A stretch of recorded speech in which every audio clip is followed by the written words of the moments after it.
वंदे मातरम दोस्तों, स्वागत है आपका फिर से एक नए सवाल के साथ। आज के इस वीडियो में हम देखेंगे क्वेश्चन नंबर 11। क्वेश्चन नंबर 11 का 4 नंबर क्वेश्चन नंबर 11 में हमसे पूछा गया है, निम्नलिखित संख्या को पी वाई क्यू के रूप में व्यक्त कीजिए तथा व्यक्त किया जा सकता है जहाँ पी और क्यू क्या है, पूर्णांक के रूप में, और हमें सीमा भी दिया गया है क्यू बराबर नहीं 0 होना चाहिए, क्यू 0 के बराबर नहीं होना चाहिए।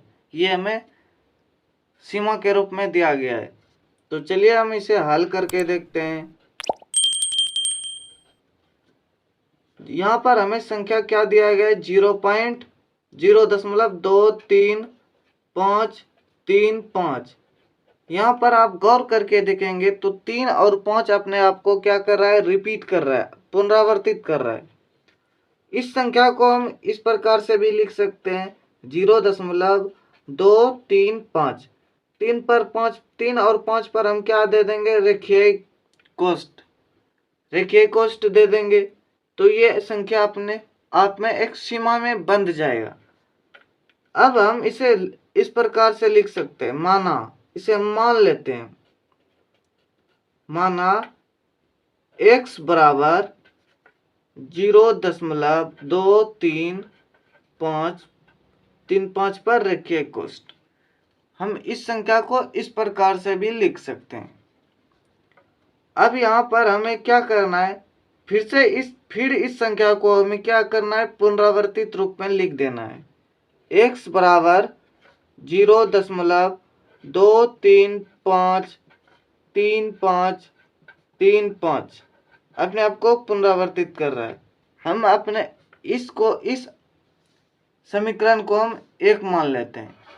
इसे हम समीकरण के रूप में लिख लिए हैं, तो इसे हम समीकरण 1 नाम दे देते हैं। उसी प्रकार से आप यहाँ पर देखेंगे 2 अंक पर रेखीय कोष्ठ है, तो हम यहाँ पर करेंगे समीकरण 1 में दोनों तरफ, ये समीकरण 1 में दोनों तरफ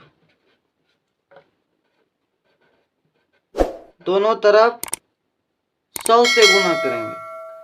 क्या 2 अंक पर रेखीय कोष्ठ है, इसलिए हम 100 से गुना करेंगे। 100 से गुना करने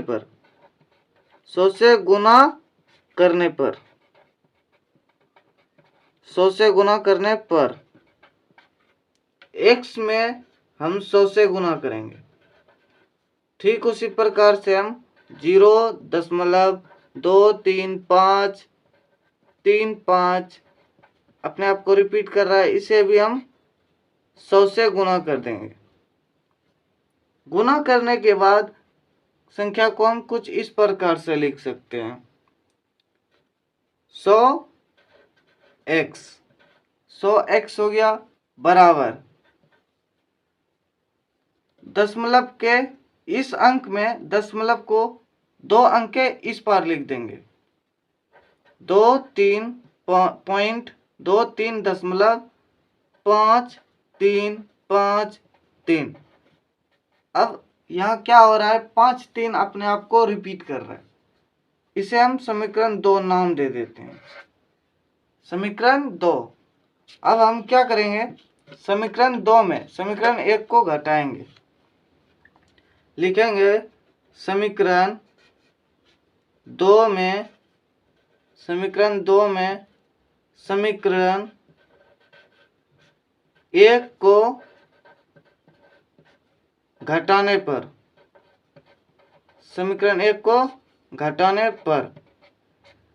यहाँ में समीकरण 2 क्या दिया गया है, समीकरण 2 में 100x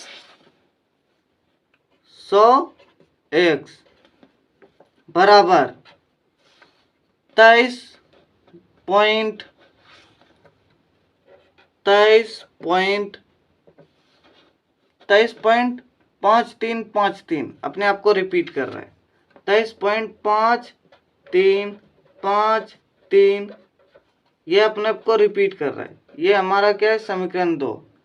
इसे हम समीकरण 1 में घटाना है। समीकरण 1 हमें क्या दिया गया है, x बराबर 0.2353535, x बराबर 0.23535, ये अपने आप को रिपीट कर रहा है।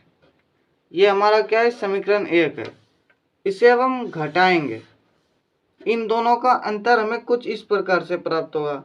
100x में एक x घटाएंगे तो क्या बचेगा हमारे पास, 99x हमें बचेगा। 3 में 3 घटाएंगे तो 0 हो जाएगा, 5 में 5 घटाएंगे 0, 3 में 3 0, और या इन संख्याओं के अंतर में हमें सिर्फ 0 प्राप्त होगा, और दशमलव के बाद 0 का कोई वैल्यू नहीं होता है।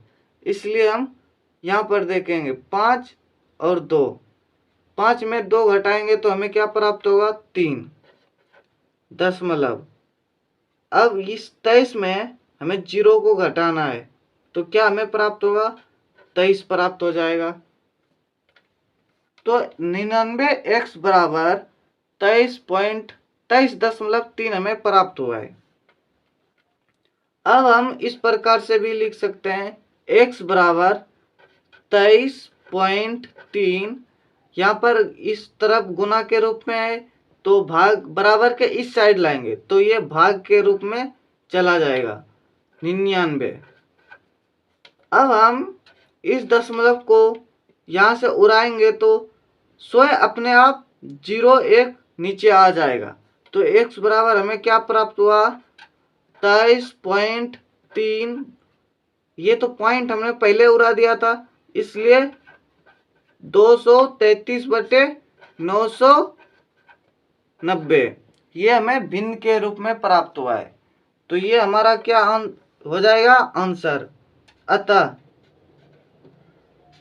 x बराबर 233/990, 233/990, ये हमारा क्या हो जाएगा, आंसर। अगले वीडियो में हम देखेंगे 11 नंबर का क्वेश्चन नंबर 5, जो आपको एंड स्क्रीन में आपको दिख रहा होगा। तब तक के लिए धन्यवाद।